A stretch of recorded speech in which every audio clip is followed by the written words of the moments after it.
Assalamualaikum warahmatullahi wabarakatuh. Salam dan bahagia. Perkenankanlah saya Umi Harunisa. Pada kesempatan ini saya akan memberikan kesimpulan dan refleksi pemikiran-pemikiran Ki Hajar Dewantara. Yang pertama, yang saya percaya tentang murid dan pembelajaran di kelas sebelum mempelajari modul 1.1 adalah saya harus mengejar materi pembelajaran. Karena saya mengajar di kelas 6, maka yang harus saya lakukan pada murid adalah bagaimana murid saya mampu menerima materi yang saya ajarkan untuk menghadapi ujian sekolah. Dalam mengejar materi kelas 6 yang harus selesai dalam semester 1. Dan saya kerap mengabaikan kondisi murid yang slow learner.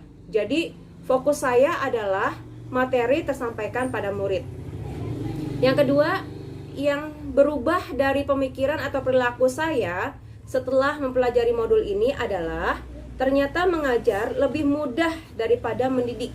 Karena tugas saya adalah mendidik generasi bangsa yang akan membawa bangsa ini menuju suatu peradaban. Bila saya mendidik dengan tidak sepenuh hati, tidak mengajar, tidak menyentuh hati sanubari murid saya, maka bisa dikatakan mereka pun akan menjalani perannya di masyarakat nanti dengan hati yang keras, bahkan antisosial. Ki Hajar Dewantara melakukan pendidikan dan pengajaran yang benar-benar menghamba pada murid, sehingga guru mampu mengajar disesuaikan dengan kebutuhan murid, dengan keunikan mereka masing-masing yang tidak bisa dipaksakan. Guru harus mampu mendidik sesuai dengan tingkat kecepatan belajar murid. Tingkat kecepatan murid satu dengan yang lainnya tentu berbeda-beda. Maka guru harus mampu berkolaborasi dengan murid dalam pembelajaran, mampu berkreasi dan berinovasi dalam membuat metode pembelajaran yang disesuaikan dengan perkembangan zaman saat ini, yaitu era digitalisasi 4.0 bahkan menuju 5.0.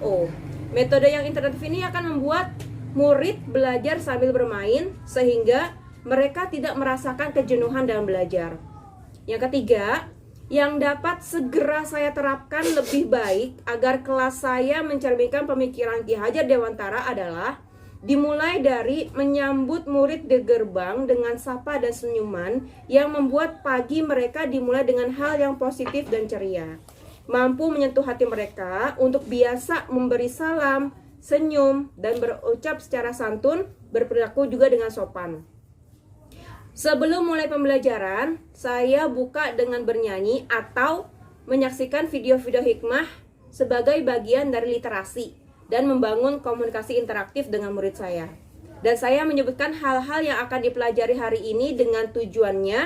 Lalu murid saya diminta untuk memilih mana pelajaran yang ingin diajarkan terlebih dahulu.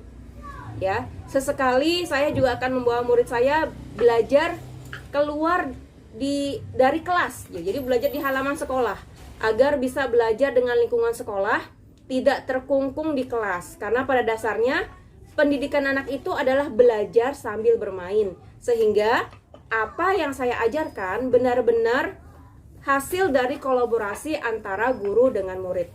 Demikian kesimpulan dan refleksi saya. Billahi taufik wal hidayah. Wassalamualaikum warahmatullahi wabarakatuh. Salam guru penggerak.